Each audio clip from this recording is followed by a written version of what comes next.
Good morning and welcome back to Margin. This morning we're going to talk about 10 steps to a morning routine. So let's jump right into it.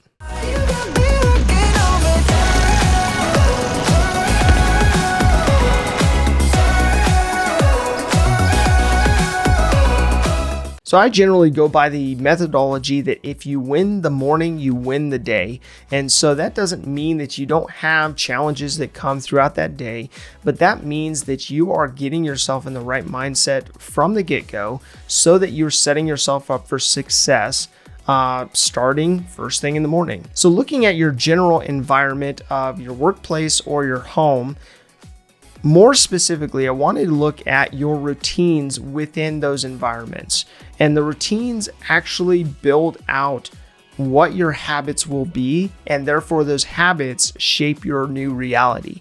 And so why I focus on routines and why it's so important in my life is that I find that if you build in rhythms and routines, oftentimes things that can be trivial can become a lot easier because of the fact that you have a set guideline that you follow.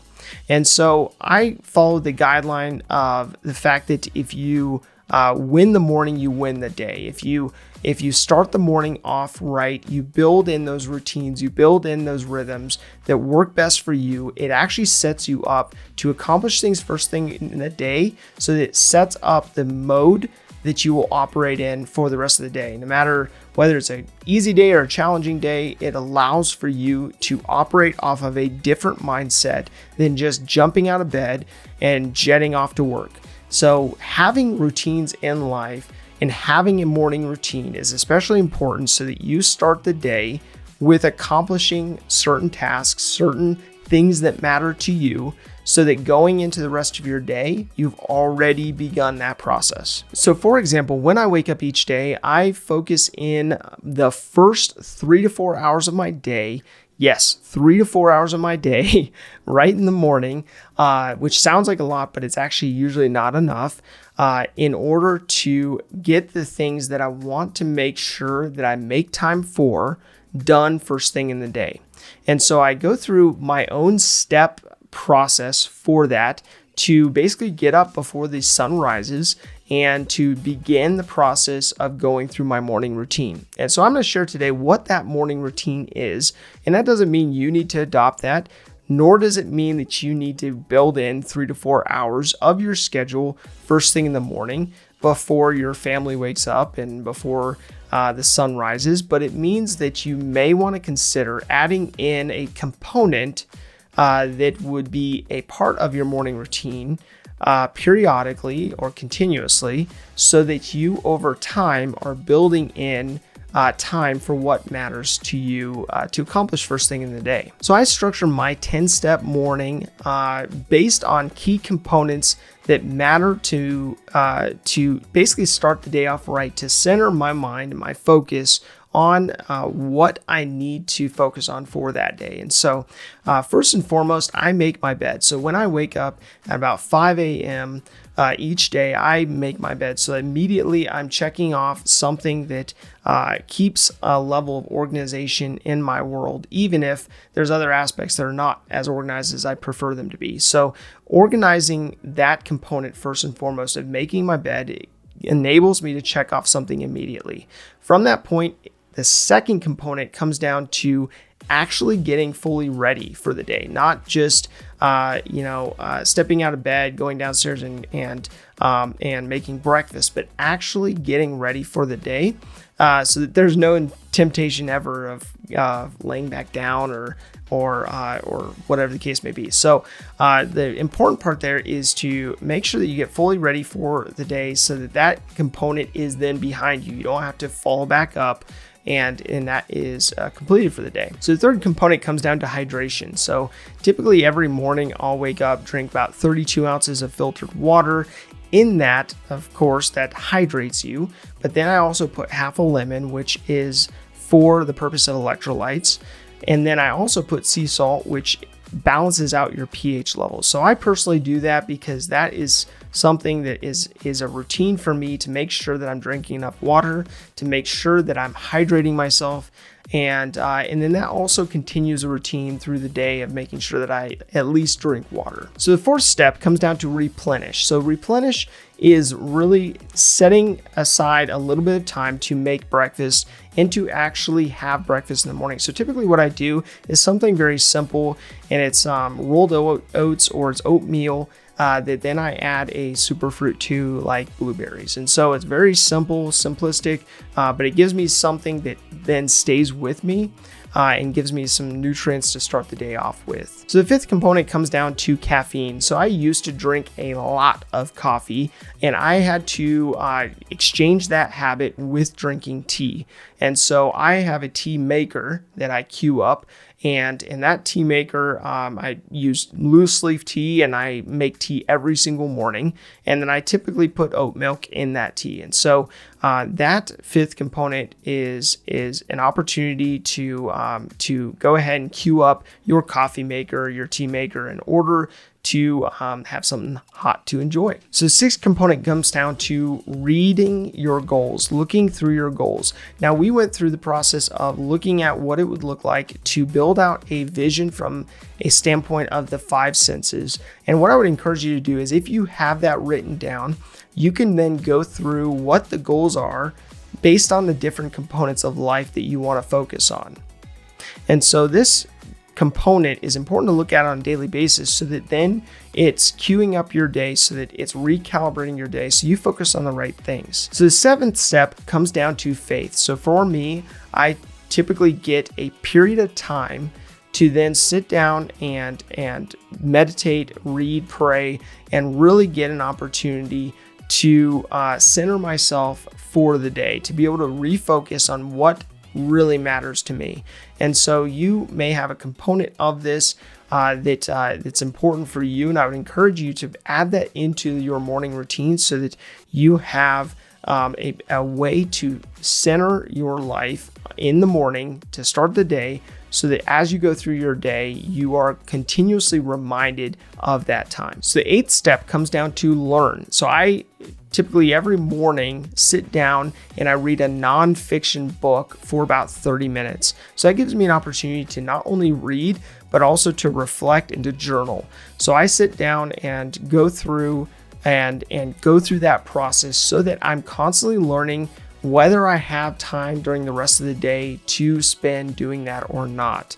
And so this is important to me, to make sure that I get through about 3 books a month, and ultimately about 30 to 36 books a year. And so this enables me to keep up on various materials that I want to learn about, and it allows me an opportunity to just slow down and to consume information, but also in my own at my own pace, so that then as I'm consuming information, I can actually think about what other thoughts those are spurring, and be able to journal about that, be able to write down those ideas and thoughts.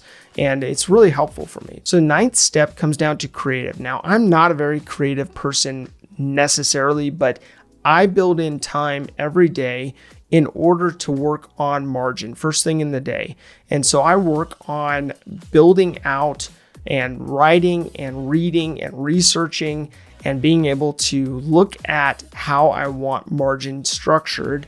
And so this gives me an opportunity to really focus on that creative element, that opportunity to give back in that way. So the 10th and final step comes down to mentor. Now, I mentioned before that it's extremely important to me to be engaged in other people's lives, and to be really intentional about not only having people pour into me from a mentoring standpoint, but that I'm mentoring others and have mentees.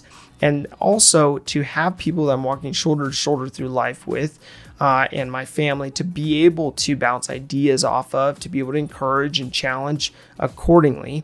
And so it's really important for me to have a separated time to be able to follow up with people, to be able to be poured into, to be able to reflect on things people have given me as words of wisdom.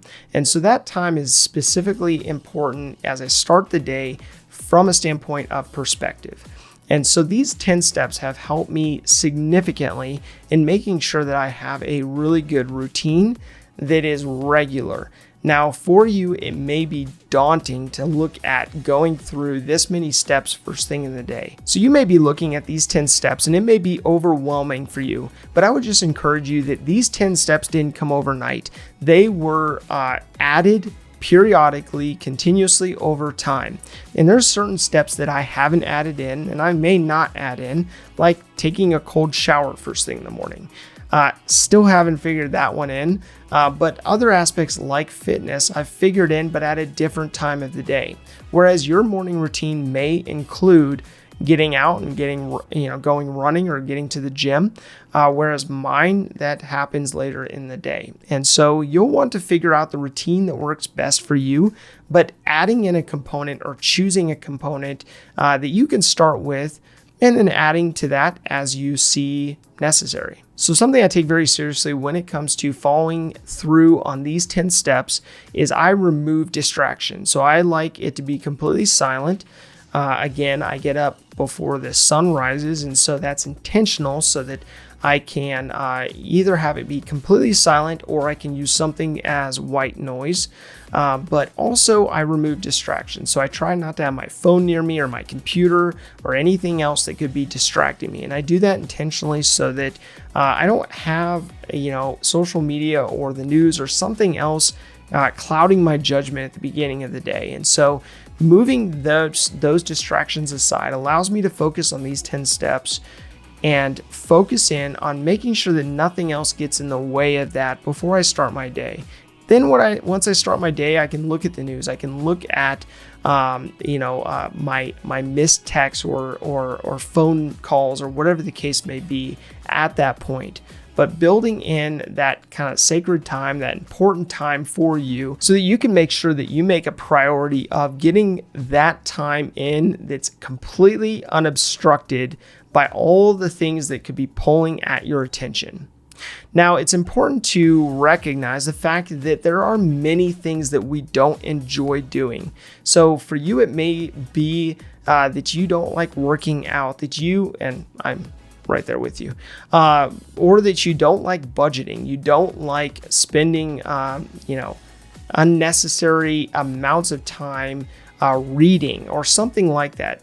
But looking at what's important to you and factoring that in at the beginning of the day so that you're basically knocking those things off immediately at the beginning of the day so that you're doing the hardest things first. So the rest of your day, you can focus on hopefully things that you enjoy more. So I would encourage you to incorporate a component of building in a morning routine so that your environment is improved, so that your stress levels are reduced, so that you have energy and focus going into your day to be able to focus on what you need to focus on and be able to give it your all at that time. And so I would encourage you to at least add one step. So my call to action today does come down to adding that step, adding that first step of going and working out, or adding in a time of meditation, or adding in a time that you can make sure that you eat breakfast every morning, but really look at what component you can add in, what step you can add in,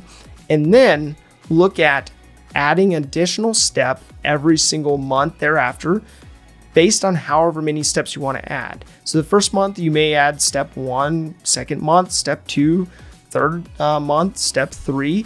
And then from that point, you may reevaluate and see if you need more steps to your morning routine. But encouraging you to really lean into that, to build out a good routine, to have your day centered on. If this information is helpful to you, please do like, subscribe, and hit the notification bell so you're reminded to come back on a daily basis and improve in managing your personal finances. Thank you for your time. Enjoy your day. I'll see you back here tomorrow.